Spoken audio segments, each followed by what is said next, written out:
नमस्कार दोस्तों, आज हम आपको बताने वाले हैं कि भारत या इंडिया क्या कहता है। इतिहास। दोस्तों आइए जानते हैं भारत का नाम भारत कैसे पड़ा।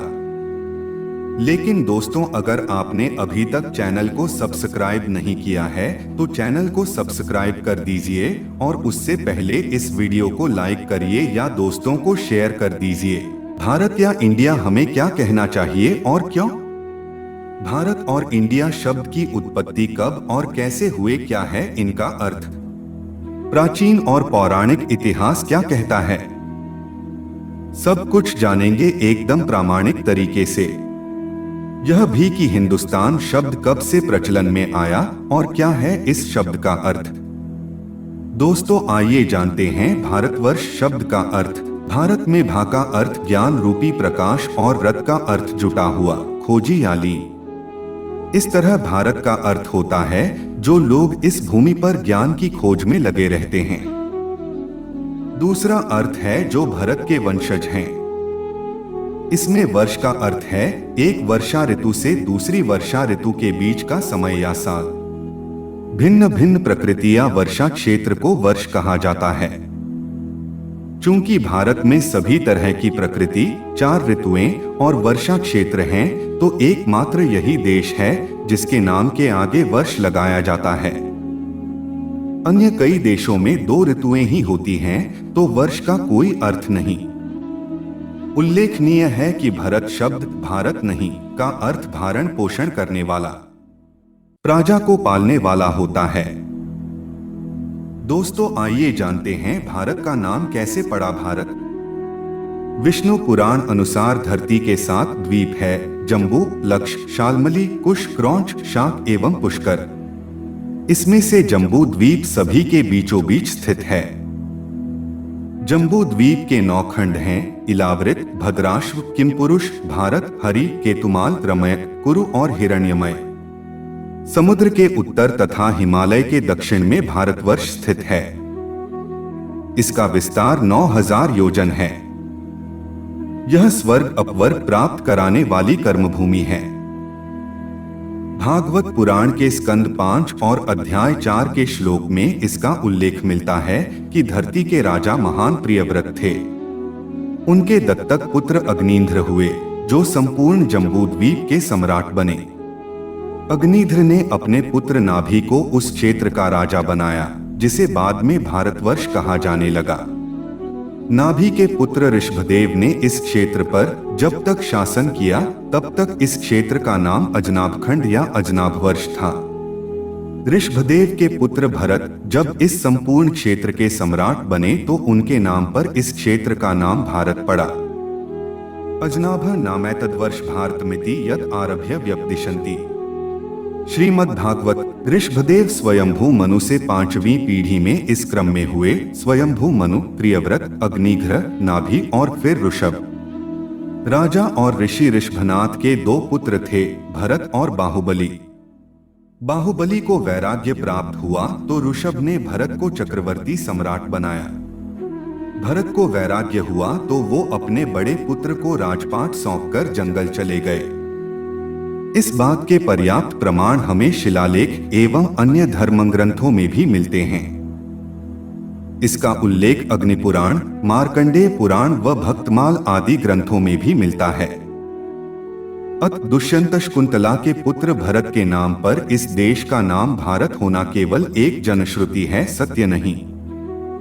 उल्लेखनीय है कि भगवान श्री हरि विष्णु के 24 अवतारों में ऋषभनाथ को 8वां अवतार माना जाता है और शैव पंथ में उन्हें आदिनाथ कहा जाता है। जैन धर्म के ये प्रथम तीर्थंकर हैं। एक तर्क यह भी दिया जाता था कि वैदिक काल में भरत नाम से एक प्रसिद्ध जाति हुआ करती थी जो सरस्वती और सिंधु नदी के आसपास रहा करती थी। इसी के आधार पर इस संपूर्ण क्षेत्र को भारतों का क्षेत्र यानी भारतवर्ष कहा जाने लगा।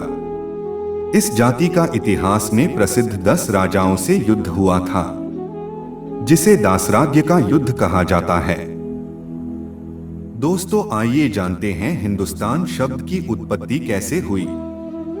सिंधु से बना हिंदू, ऐसा कहते हैं कि सिंधु से बना हिंदू शब्द भाषाविदों के अनुसार हिंदार्य भाषाओं की ध्वनि संस्कृत का व्यंजन ईरानी भाषाओं की ध्वनि में बदल जाती है, इसलिए सप्त सिंधु अवेस्तन भाषा में जाकर हफ्त हिंदू में परिवर्तित हो गया।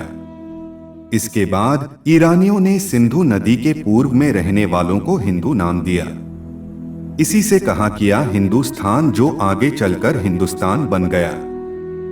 हालांकि कुछ भाषा शास्त्री कहते हैं कि यदि पारसियों को इसके उच्चारण में दिक्कत होती तो वे सिंधु नदी को भी हिंदू नदी ही कहते और पाकिस्तान के सिंध प्रांत को भी हिंद कहते और सिंधियों को भी हिंदू कहते। आज भी सिंधु है और सिंधी भी। दूसरी बात यह कि उनके अनुसार फिर तो संस्कृत का नाम भी हंसकृत होना चाहिए। हिंदू से बना हिंदू चीनी यात्री ह्वेनसांग के समय में हिंदू शब्द प्रचलित था। यह माना जा सकता है कि हिंदू शब्द इंदु, जो चंद्रमा का पर्यायवाची है, से बना है। चीन में भी इंदु को इंदु कहा जाता है। भारतीय ज्योतिष चंद्रमा को बहुत महत्व देता है। राशि का निर्धारण चंद्रमा के आधार पर ही होता है।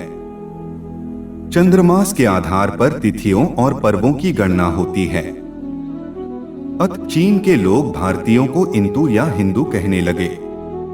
मुस्लिम आक्रमण के पूर्व ही हिंदू शब्द के प्रचलित होने से यह स्पष्ट है कि यह नाम पारसियों या मुसलमानों की देन नहीं है। हिंदू शब्द उस समय धर्म की बजाय राष्ट्रीयता के रूप में प्रयुक्त होता था।